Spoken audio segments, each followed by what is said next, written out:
Ooh, Hollywood, where dreams come true, and sometimes people die while filming them. Today, we're looking at two movies that were cursed not just on screen, but in real life. If you've ever thought, man, I wish I worked on a movie set, maybe don't. Because unless you're into fires, freak accidents, and surprise priests, this is your red flag. Welcome to Cursed Cuts, where we don't just explain movies, we expose the terrifying mess behind them. Let's talk The Exorcist and The Crow, two productions that felt less like filmmaking and more like Final Destination with a craft services table. The Exorcist, the movie that launched 1,000 nightmares and apparently a few lawsuits. While the possessed girl was spitting pea soup on screen, the production crew was living through a horror film of their own. First off, the set literally caught fire. One night, the entire interior of the house set burned to the ground, except for one room, Reagan's bedroom, where all the demonic action took place.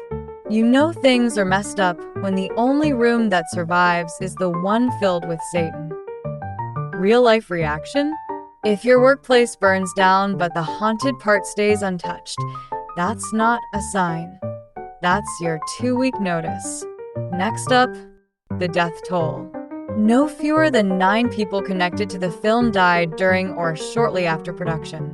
Actors, crew members, even relatives of the cast. It got so grim, the studio might as well have included a funeral montage in the credits. Actress Ellen Burstyn suffered a severe spinal injury during filming when a stunt yanked her backward. The blood-curdling scream in the final movie? That's real. That's her actual pain, forever immortalized on film while the director went, "Perfect. Cut." Moving on.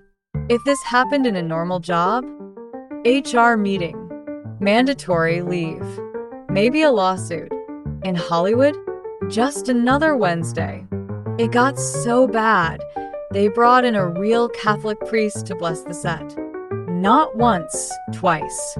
Because when your daily production meetings involve holy water, you're not filming a movie, you're performing a cinematic exorcism. There was also a scene where Reagan's room had to be kept below freezing to make the actor's breath visible. The crew was in ski jackets. The 12-year-old lead actress? Barefoot in a nightgown. If this was real life, Child Protective Services would have beat the director to set. Long story short, The Exorcist didn't need a sequel. The behind-the-scenes footage was the horror movie. Now, let's talk about The Crow. A movie so cursed, it literally claimed the life of its lead actor. Brandon Lee, son of martial arts legend Bruce Lee, was killed during filming after being shot by a prop gun. Why? Because the fake gun had a real bullet fragment still lodged inside from earlier mishandling. The dummy round fired, and Brandon was hit in the stomach. Let's pause. Imagine going to work, your coworker hands you a fake stapler, and it explodes. In real life, you sue. In Hollywood, we'll fix it with CGI and finish the movie anyway. The scene they were filming? A death scene. So Brandon Lee's actual death happened while filming his fictional one. That's not irony. That's cosmic malpractice. And the chaos didn't stop there. A construction worker was electrocuted on set. A grip truck exploded.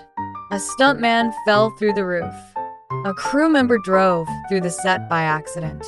This production had more incidents than a season of Deadliest Catch.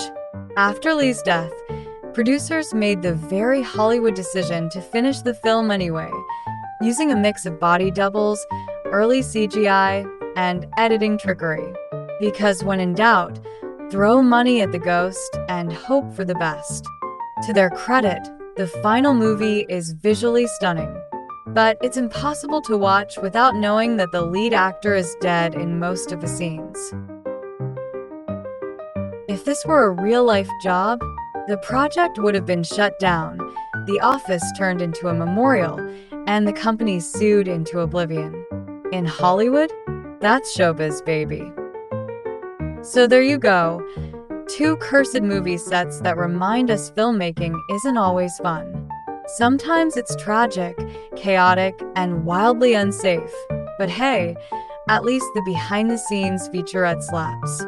And we haven't even touched Poltergeist, Twilight Zone, the movie, or the Superman curse, where the capes might have been fake, but the danger was real.